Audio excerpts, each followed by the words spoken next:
दिनेश बाबू सुबह से ही काफ़ी तनाव में थे। इतने में उनकी पत्नी की आवाज़ गूंजी कि नाश्ता तैयार है, जल्दी से आकर नाश्ता ले लो, नहीं तो सब कुछ ठंडा हो जाएगा। दिनेश बाबू ने कहा कि आज तो नाश्ता रहने ही दो, मुझे पहले ही बहुत देर हो चुकी है।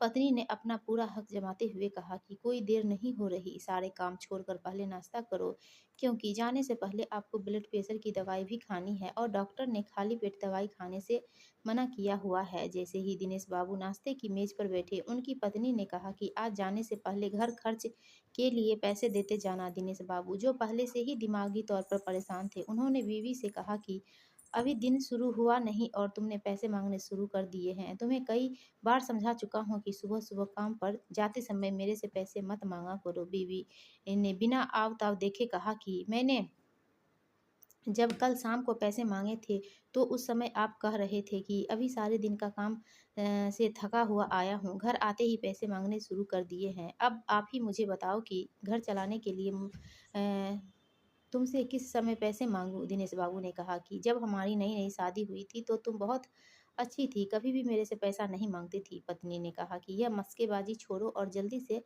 पैसे निकालो। दिनेश बाबू ने झट से अपना पर्स निकाला और कुछ रुपए बीवी को देकर अपना बैग उठाकर काम पर जाने लगे। पीछे से उनकी पत्नी ने कहा कि आपने अपनी दवाई तो ली ही नहीं, अपनी दवाई ज़रूर लेते जाना वरना फिर से ब्लड प्रेशर बढ़ जाएगा। दिनेश बाबू ने बीवी का हुक्म मानते हुए अच्छे बच्चों की तरह दवाई खा ली, परंतु देरी के कारण चलते-चलते बीवी को आवाज़ देकर बोले कि यह दवा की शीशी ठीक से बंद करके सँभाल कर रख देना। इतना कहने के साथ दूर से ही अपनी पत्नी और प्यारे बेटे को बाय-बाय कहकर दिनेश बाबू घर से निकल गए। जैसे ही दिनेश बाबू घर से निकले तो उनकी पत्नी के फ़ोन की घंटी बज उठी।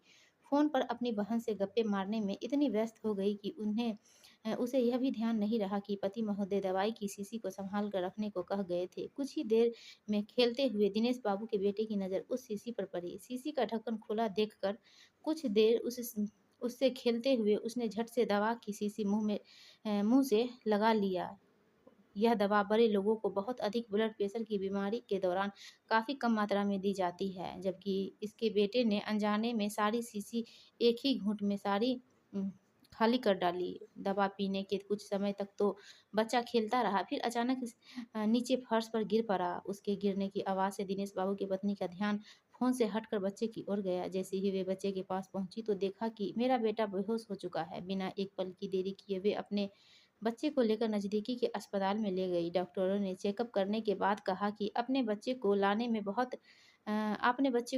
बहुत देरी कर दी है। मुझे यह कहते हुए बड़ा ही दुःख हो रहा है। बच्चे की हालत बहुत ही गंभीर हो चुकी है। डॉक्टर के मुँह से यह बात सुनकर दिनेश बाबू की पत्नी सदमे से भुकचक्की होकर गिर पड़ी। डॉक्टरों की मदद से जल्द ही दिनेश बाबू की पत्नी को होश में लाया गया। एक तो बच्चे की बिगड़ती दशा और दूसरा पति का सामना करने के ख़्याल से वह बुरी तरह से दहशत में आ गई थी। उसे कुछ समझ नहीं आ रहा था कि अपने पति से इस अपराध की क्षमा कैसे माँगे। दिनेश बाबू को समाचार मिलते ही अपने सारे ज़रूरी काम-काज छोड़कर एक ही पल में अस्पताल पहुँच गए।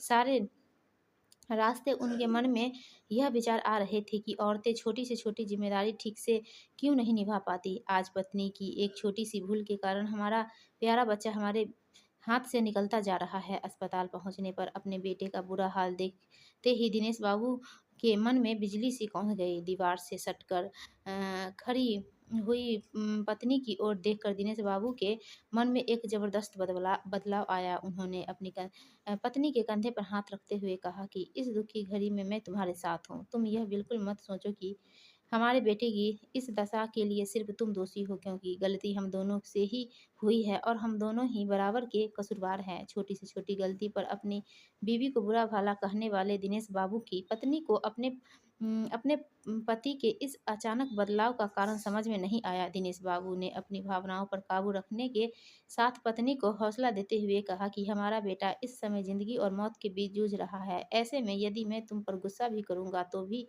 उसकी हालत सुधरने वाली नहीं। इसलिए इस समय एक-दूसरे के ऊपर इल्ज़ाम लगाना हम दोनों के लिए सिर्फ़ बेवकूफ़ी ही होगी। दिनेश बाबू की पत्नी दिनेश बाबू के पैरों में गिरकर माफ़ी माँगने लगती है। दिनेश बाबू सहारे से पत्नी को उठाते हैं। आज यदि हर कोई दिनेश बाबू की तरह अपने मन को काबू में रखकर अपनी परिस्थितियों में धैर्य बनाए रखना सीख ले तो फिर कभी किसी को कसूरवार ठहराने की नौबत नहीं आएगी। दोस्तों, आपको ये कहानी अच्छी लगी तो प्लीज़ हमारे वीडियो को लाइक कीजिए और चैनल को सब्सक्राइब